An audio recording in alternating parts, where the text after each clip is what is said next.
Hi, folks. Welcome to Tommy Maroon Sports Show. It's been a while, but I'm back, and I intend to be back for the next few weeks, considering the fact that one of my classes won't be in effect until the 29th.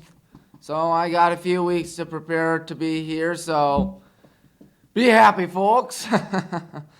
And be happy about the Cleveland Cavaliers, too, because my goodness, they are the number one seed in the Eastern Conference for the first time since the year 2016, and everybody knows how 2016 ended for the good old Cavaliers. Oh, I don't know. Winning the NBA championship. And the Cavs did it. They had 4 games left to go in the season when they did it. Most wins in a season since 2010. Not to mention the fact that the Cavs win the next 4 games, I believe. Let's think. Yeah, 4 games or 3 games. They will tie the franchise record for most wins. So there is that. And they're 34-6 at the Rocket Arena. So that's pretty impressive. 29-10 on the road, not shabby either. And one can only hope that their success can continue in the playoffs. I really hope it does, because I'd love to see another Cavs championship. But anyways, enough on that. More on what happened during these games. First things first, Cavs against the Spurs at San Antonio was a 1-point win for the good old Cavaliers, where Donovan Mitchell scored 26 points and Evan Mobley 25 points and 12 rebounds. DeAndre Hunter, 18 points and 4 threes. Of course, DeAndre Hunter, the midseason acquirement for the Cavs. What else? Devin Vassell, 24 points for the Spurs. Harrison Barnes, 23 points. Now, that's a name I haven't heard in a long time, Harrison Barnes. Barnes played for the Warriors 10 years ago, if I'm not mistaken. He was on those NBA championship teams. But anyways, Cavs were up by 23 at their peak. Nearly blew it down the stretch, but you know what they say, a win is a win. Each team with 44 boards. And then the Cavs hosted the Kings, just a 6th loss of the regular season for the Cavs at home. Losing by 7, where we saw Ty Jerome score 20, Donovan Mitchell 19, and Evan Mobley 16 points and 9 rebounds. And DeMar DeRozan 28 points, and Zach LaVine 37 points for Sacramento. That's pretty impressive. What's also impressive is that the Cavs were winning at the half. The one issue, they did not finish with the win. Each team 39 boards, so there is that. And then the game you're looking at right there, Cavs against the Bulls, the game where the Cavs secured home court advantage, much to the happiness of everybody in the great city of Cleveland and state of Ohio, perhaps. A 135-113 trouncing, and as you can tell right there, the second quarter was when it really started to get ugly. But Darius Garland, 28 points. Evan Mobley, who's been a prime candidate for Defensive Player of the Year, 21 points, 12 rebounds. He can also create offense on defense, too. So there is that. What else? DeAndre Hunter, 17 points. Patrick Williams, 21 for the Bulls. And Taylor Horton Tucker, 17. Now, the Bulls, as you could tell by the beginning of the video, they were winning, but just for that point of the game. And the Cavs will once again clinch home court advantage, each team 45 boards. But anyways, if the season were to end today, Cavs would get, let's see here, it's the play-in tournament, so that's a little confusing. But they'll get the 8th seed, which would be the winner of the Bulls-Heat game against the loser of the Magic-Hawks game. I just like to say that the, Southeast Division is pretty pathetic. 40-40 Orlando, that leads the Southeast Division. That's sad. But anyways, Cavs aren't the best team in the NBA, unfortunately. That honor goes to the Oklahoma City Thunder, 66-14. Those good old Cavs are 2.5 behind Oklahoma City. I kind of doubt they're going to catch up because there are 2 games left for Oklahoma City, 3 for the Cavs, so there is that. But anyways, it's just been a lot of fun for the Cavs this year. Ain't no complaints whatsoever. And I'm just going to say that out of the 6 playoff teams, 4 of them are Central Division teams. The Cavs, Pacers, Bucks, and Thunder. Pistons. Golly, Neds.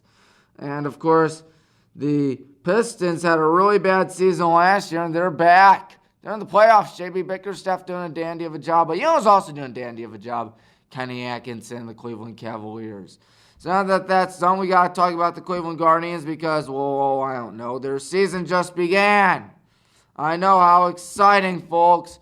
Courtesy of dudes like those and Kyle Manzardo. Let's look at what Kyle Manzardo's done. Shall we? 3 home runs, 9 RBIs, 6 walks. All these stats heading into yesterday's game. We'll get into that in a bit. Jose Ramirez doing Jose Ramirez things. 4 home runs, 6 RBIs. Stephen Kwan, 316, average 12 hits. And of course, who could possibly forget? Carlos Santana, who came back. And he's got 289 average. And he's got 11 hits. Ben Lively, a 4.40 ERA. Not that impressive. 11 strikeouts, though. Gavin Williams has gone 2 games and has only pitched 8 innings. Not that impressive. I know the pitching could need some work, so there is that. And then Manuel Clase has been struggling immensely, picking up right where he left off in October, unfortunately. But he does have 2 wins. His ERA is, let's see here, 6 on the nose. Oh, boy. But anyways, it was opening day, but before we get to opening day, we got to talk about the weekend series against the Angels. The Angels, when the Guardians lost 2-1. Oh boy, that was tough. That was really tough. Anyways, of course, before the game, they honored Larry Dolan, the longtime owner of the Cleveland Guardians from 2000 up until his passing earlier this year. So they honored him and his family. And Frank Robinson, too. It was the 50th anniversary. Thank you, John. 50th anniversary of when he became the first black manager in Major League history, which is pretty impressive. And he did it with the Guardians. Who would have thunk it? And he was a player manager, too. There's Rocky Colavito, of course. He was one of the greatest Cleveland Guardians of all time. Of course, he died earlier last year. So did Larry Dolan during the offseason, as noted right there. Anyways, let's look at the Guardians against the Angels, where it was a tough 2-1 loss against the Angels, where Jose Ramirez hit 3 home runs and 4 RBIs in 1 game. I repeat, 1 game. That was in the first. And Brian Rocchio had 2 hits and a double in game 1. Stephen Kwan, 2 hits in game 2.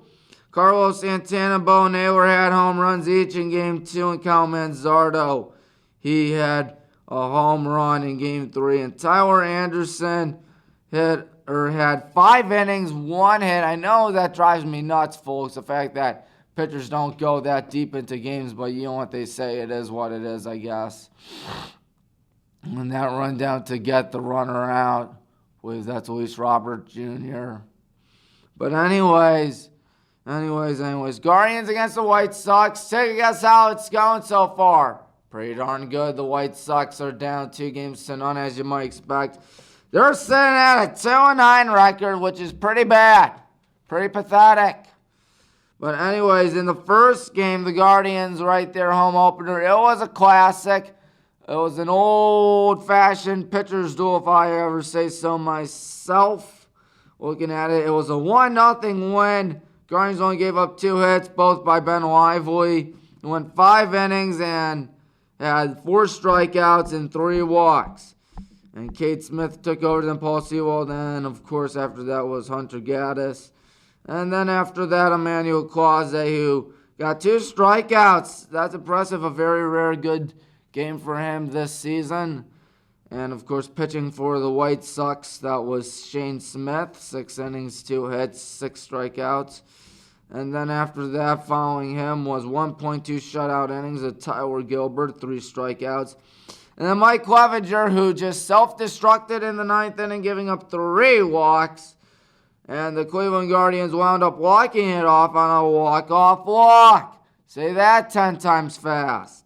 Nolan Jones had 2 walks, but none of them more important than the walk-off walk in the 9th inning, which gave the Guardians a home opener win. It seems like they always win home opening day with a walk-off. That's just how it seems, folks. Anyways, enough on that. More on the game last night where the Guardians beat the White Sox again 3-2.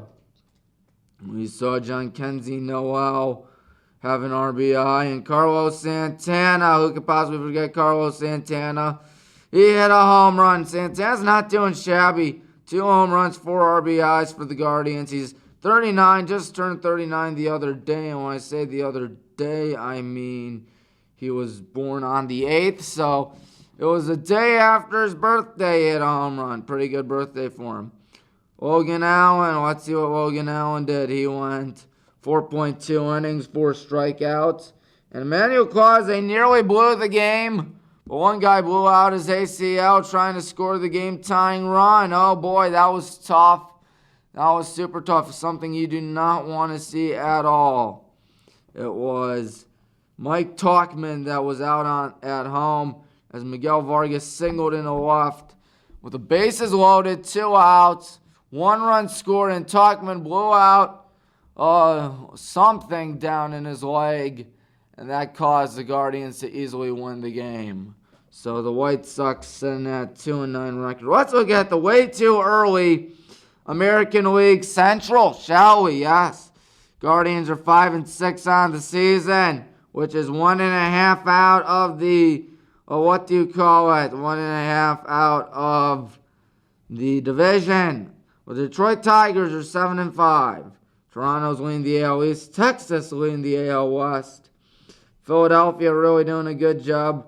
You know, the White Sox are tied with the Rockies and the Braves for the worst record in baseball. Braves being 2-9 is very shocking, especially considering the fact that they are not shabby. But then again, they have played teams like the Padres, the Dodgers, and the Phillies, which are, as we all know, not the easiest teams in the history of mankind. So there was that. Anyways, enough on that. We got everything all out of the way now. Episode number 272. It's good to be back, folks. And anyways, I gotta remind you what's coming up next week. There will be more exciting stuff about the Cavs and Guardians. And then the week after, we'll talk Cavs in the playoffs. And then we'll be eventually going to the NBA playoffs. Lots of the Cavs have an NBA Finals run. Crossing my fingers for that, folks. And then after that, we will go through predictions for high school football because, oh boy, it's almost here. Days until August 22nd. 134 days. 134 days. So if you do the math, 134 divided by 7. We got about 19 weeks. It's almost here, folks. And the Hornets are going on the road to Erie McDowell week 1 in Erie, Pennsylvania. Who would have thunk it? So more on that in the future, but not now. Tommy Maroon thanking you for watching. So long, everybody.